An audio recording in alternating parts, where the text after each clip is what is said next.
2 kilometer nasa property ka na. Ayan. So napakalapit lang po. And yun, bali ito na po yung property mga ka-farm lot, and overlooking din sa dagat doon part ano.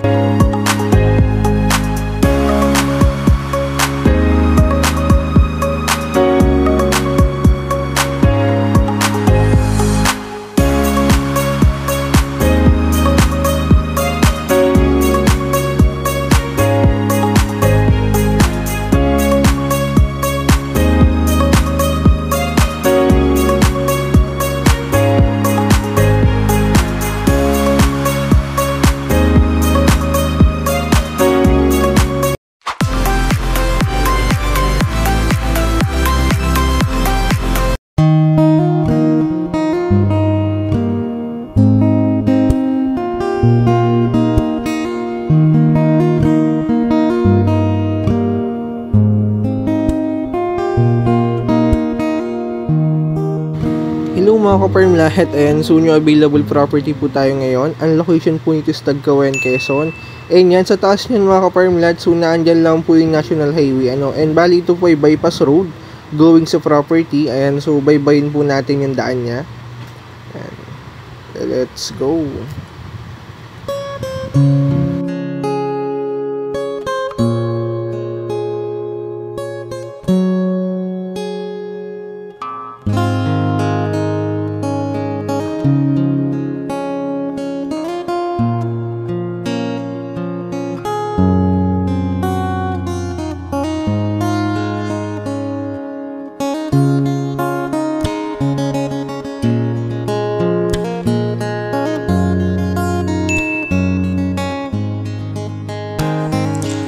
From National Highway mga ka-farm lot, nag-drive lang po tayo ng almost 3 minutes. Ayan, so as you can see, from National Highway, so all cemented naman po yung dadaanan natin. So bali 1 hectare farm lot po ito, and dito po mag-start yung property. Ayan, sa maliit na nyug na yan, abot dun sa may mataas na nyug na yun ano. So estimate ko po is nasa around 70 meters more or less yung frontage sa kalsada ano. So along Barangay Road po ito. Ayan, Barangay Cemented Road. And kung naghahanap ka po ng along the road property, accessible puntahan. So kahit gabi, di ka maliligaw kasi napakalapit lang po nito from National Highway. Almost 3 minutes drive lang po yan. Wala pang 2 kilometer, nasa property ka na. Ayan. So napakalapit lang po. And yun, bali ito na po yung property mga ka-farm lot, and overlooking din sa dagat doon part. Bali ito na po yung property mga ka-farm lot. Ayan, new ganyan. And kung mapapansin nyo, halos kababaan pa siya ano. So mga bagong tanim po ito. And kung gusto mong magbahay, hahanap lang tayo ng portion dyan na pwede tayuan ng bahay. So medyo madumi lang yung property. The reason why kaya binebenta is hindi na po maasikaso ng may-ari ano. So along Barangay Road po ito. Ayan, mula dun sa maliit na puno ng nyog, abot dyan sa may mataas na yan. So is around 70 meters po ang frontage nito more or less. So aside sa puno ng nyog, may pailan-ilan din tong puno ng saging. Ayan. So maganda yung property mga ka-farm lot. 1 hectare farm lot po ito. And platted yung area niya, ano, almost 90% plat land po yan.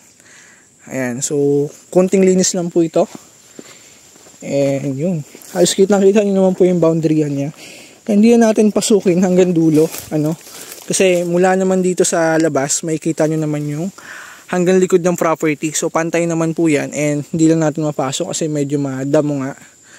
Ayan. Alis kababaan pa. I think nasa 3 to 5 years pa lang po ito. Ayan, yung puno ng nyog na yan. So bagong tanim pa lang. And ito po hindi lang basta Barangay Road, itong kalsada na to, kasi bypass road po ito ng Tagkawayan going to Ginyangan, Quezon, ano.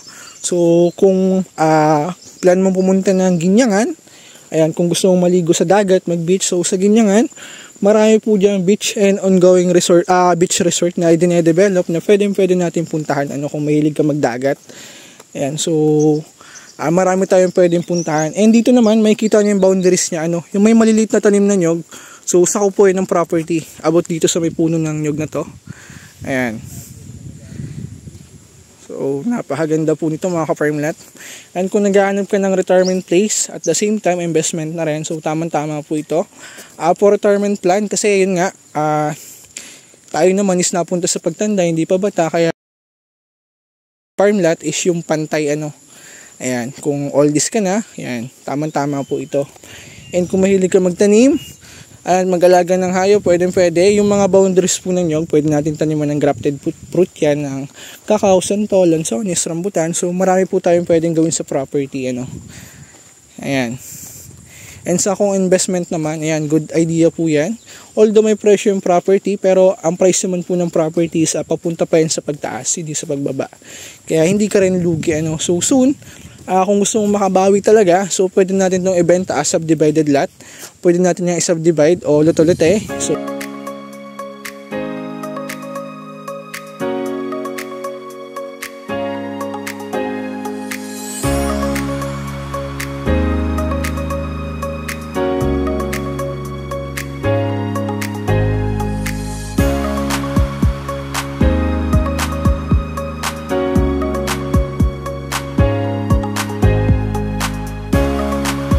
and sa mga ka-farmlet po natin dyan na naghahanap ng affordable farmlet na along Barangay Road. So meron po tayong available mga ka-farmlet na 2 property po 1 hectare na along Barangay Road. So nag-range lang po ng 850,000 to 950,000 po, ano.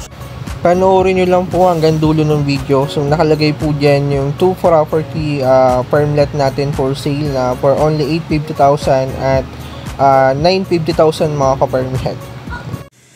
good day mga ka-farmlet. Ayan, so new available property po tayo. Ang location po nito is Tagkawayan, Quezon, and ang size po ng property is 1.1 hectare. Ano? Ayan, palampasin lang muna natin yung motor.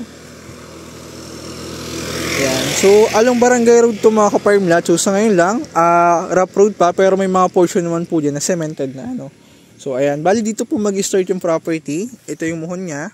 And babaybay po yan dyan sa may puno ng mangga. Bali natuhog po ng kalsada yung property, ano, left and right siya, pero mas malaki po yung portion na nasa right side ko, ano. So dito, bali tumusok lang. Ayan, bali tumusok lang po dito kung tawagin nga ay Gayat Kalamay, ano. So dediretso naman po yan mula doon sa may mangga, dediretso yan dyan sa may poste na yan, ano. So bali ito po ang frontage niya mula dito sa muhon na yan, abot doon sa may poste na yun. Estimate ko po is nasa 40 to 50 meters. Ayan, so yan po yung frontage niya, ano, napakahaba po niyan. Ayan, kung plano nyo bali 61 meters daw po pala yung frontage niya, ano. So may sukat naman na to, di ba? Ayan, so may sarili na po itong lot plan, and ang good thing yan mga ka-farmlet sa mga naghahanap po ng titled property. So electronic title na po ito, TCT title, buhay ang seller, and updated ang tax ito. Yes. Yun, updated ang tax. Yun mga ka-farmlet, pasukin natin yung loob niya. Ito, una ka na. Pasukin natin. Ayan, so almost 80% flat lang to, di ba? Papasok ko na to dati eh. Yan, almost 80% po flat lang yung property mga ka-farmlet. Yan, paunahin lang natin si Idol. And bali ito po yung kalsada, Barangay Road to mga ka-farmlet. And ang good thing dyan, meron po dito dine-develop na bypass road na tatawid ng Ginyangan to Tagkawayan, Quezon, ano. Yan, so yan yung magiging access road natin papalabas ng National Highway. So sa ngayon, ito pa, ano. So from National Highway mga ka-farmlet, nag-drive tayo ng 15 to 20 minutes. Ayan. So pero if ma-develop yung bypass road, so yun na po yung access road niya going to town proper and National Highway po. Ayan. So ito po, ito na yung sakop na ng property. So sa ngayon, kaya medyo maputik kasi ayun nga po, tuloy-tuloy yung ulan itong nakaraan. Mula pagpasok ng November until December po, no, hanggang ngayon, medyo maulan pa rin po talaga. Ayan. So tulad ngayon, medyo maambon pa rin. Ayan. Kaya pag nag-tripping, magdala po kayo ng payong. Ayan, sa loob ng property mga ka-farmlet, ayun, kung papansin nyo, halos platted po yan. And abot saan pa dyan? Idol. Ito, kasama po ba to? Anong puno ba ito? Hindi, ito. Ito ang sa... Ha? Kinyam. Ano? Kinyam. Kinyam. Bago yun, ngayon ko lang narinig yan. Ayan. So ayan mga ka-farmlet, marami po itong puno ng mangga. So ayan, namumunga na. Nasa ilang puno ba ito ng mangga, Idol? Nasa ilang puno ng mangga? Marami to eh. 1, 2, 3, 4, 5. Mga 8. Yan, meron pa rin kasi doon eh. Ayan, marami po itong puno ng mangga mga ka-farmlet. Nasa 10 po more or less. Ayan yung puno ng mangga. And namumunga na po yan. Last na punta ko dito, halos madasik po ang bunga niyan. Kasi itong kabila ay for sale din dati, ano. Ayan, so ito na po yung loob ng property. So sa nyog, ayan, so yun po yung nyoga niya. So medyo mataas na rin, ano, for clearing na. And kung gusto nyo magtayo ng bahay, kubo rest house, so pwede na natin gamitin yan, yung nyug na yan. Pwede natin gamitin kung gusto nyo magpatayo ng bahay. I-clearing po. Ayan, in may portion po ito na all rice land. Yan, na pwede nating i-develop ulit. Ito, dala pa to. Dala pa yan, nandun yung sa mga malaking dahil. Yun, that. Tapos hanggang doon pa yung muhon niya, doon. Abot na doon yung muhon. Yung pinaka-original na muhon niya. Okay, so hindi lang natin babaybay, madamo na kasi. Ayan, so sa ngayon, turo-turo lang muna, pero if nag-tripping, so pwede naman po natin baybayin yan. Ayan, muhon to muhon. And bali 1.1 hectare to mga ka-farm lot. Ayan, napakalawak po ng property, and almost 80% flat land po ito. Ayan, so sa mga ka-farm lot natin dyan, naghahanap ng retirement place. Ayan, so recommended ko itong mga ka-farm lot kasi accessible siya puntahan along Barangay Road. Ayan, kung from Manila ka, so para Manila, may distance po ito na 5 to 6 hours drive para Manila. Ayan. So ito po yung portion niya na old rice land na sa ngayon hindi na po nag-operate. Ayan. So pwede naman po natin itong buhayin ulit. Ano tong mga na to, tol? Ito na yung sakop ng kabila, di ba? Kabila na. Itong portion na to sa atin pa. Dito tayo. Okay. Kung gigilid tayo, kita mo yung mga pinturang pula na yun. Okay. Okay. So, ito po ay dati yung for sale din, na ngayon ay nilote-lote na So, bali, 3 hectare to. 4 hectare yan, So, bali, 4 hectare yan mga ka-farm lot na nilote-lote po, Ayan. So, bali, ito po ay lupa na magkakapatid na sinubdivide na tigo 1 hectare. So, yung 4 hectare po is nilote-lote nila na nakabili. And ito pong available. So, ayan, ito lang po pala yung nasakop natin na portion na rice land. Ayan. So, maliit naman. Ayan, napantay din. So, halos upland talaga siya, kalupaan. Ayan. Okay, marami siyang. Ayan, may hardwood din po. Ayan. Saan yun? May santol din to, alam ko eh. May pungutin na santol. Sa dulo. Ito, kanta mo yung mga pula na yung guwit, bro. Ako may gawa niya. May gawa niya. Taas yung pa isang yun yung boundaries. Okay. So, ito po yung boundaries ng property. Ayan. So, doon tayo galing kanina. Yung tinuro ko doon na muhon. So, ito po yung tumbok niya. Itong portion na to.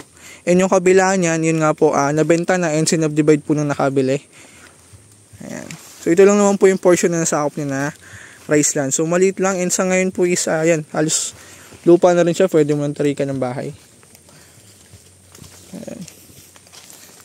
Ito naman yung loob niya, mga ka-farm lot. Ayan. So, marami pong hardwood, And yan sa puno ng nyog, medyo mataas na for clearing na rin po. So, ang pwede natin gawin dyan, is taniman natin ulit ng panibago. Na yun nga, pwede tayo magtanim ng fruit-bearing trees ng kakao, santo, lansones, rambutan. Yan, so marami po tayong pwedeng gawin. And kung mahilig ka mag-alaga ng hayop, pwede rin. Pwede tayo mag-alaga ng baka, kambing, free-range chicken, yan. RTL, so pwede po, RTL chicken. So, pwede yun dito mga ka-farm lot. Ayan. Papasok pa ba ito? May sapa ba ito? doon sa baba. Sa baba. Ito, boundaries na ito, di ba? Okay.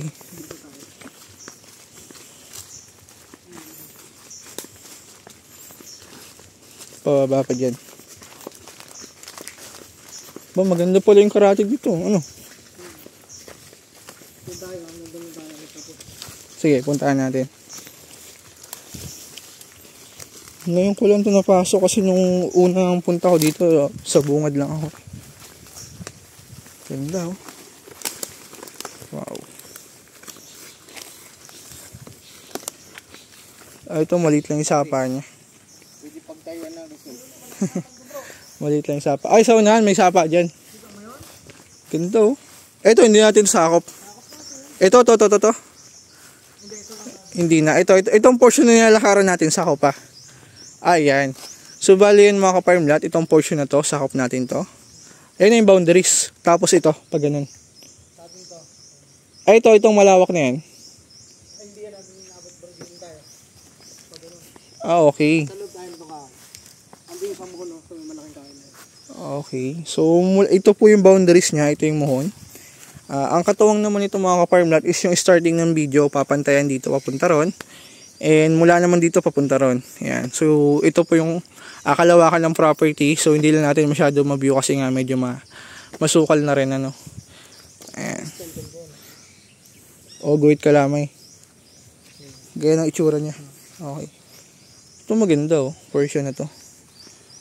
Linis ano. Kaya lang dito binebenta. Nabili na. Hulugan lang ano. So tara dito, doon tayo. Balik na lang tayo doon sa umpisa. Ayan.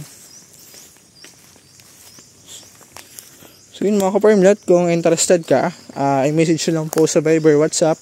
Ayan. So recommended ko po ito sa mga naghahanap din ng clean title. Electronic title na ito mga ka-farm lot.